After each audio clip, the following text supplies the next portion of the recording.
तो बर्तमान आम पहुँच जाइचु चिंगड़िया देखु था देखिपे पानी झरी आसू पूरा पहाड़ ऊपर देखिए केमती व्यू देखा जाए पहुँचनी आउ टे अच्छी बाट आरे पहुँचू पाखर देखी था केम देखा जाऊँ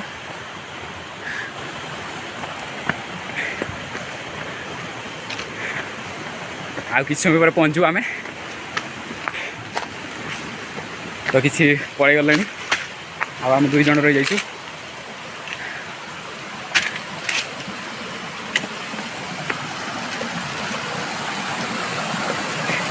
केते दूर बाट पार कर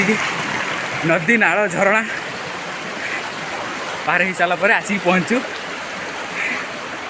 तो बहुत खुशी लगुच एत दूर कष्ट कर पहुँच जाइए तो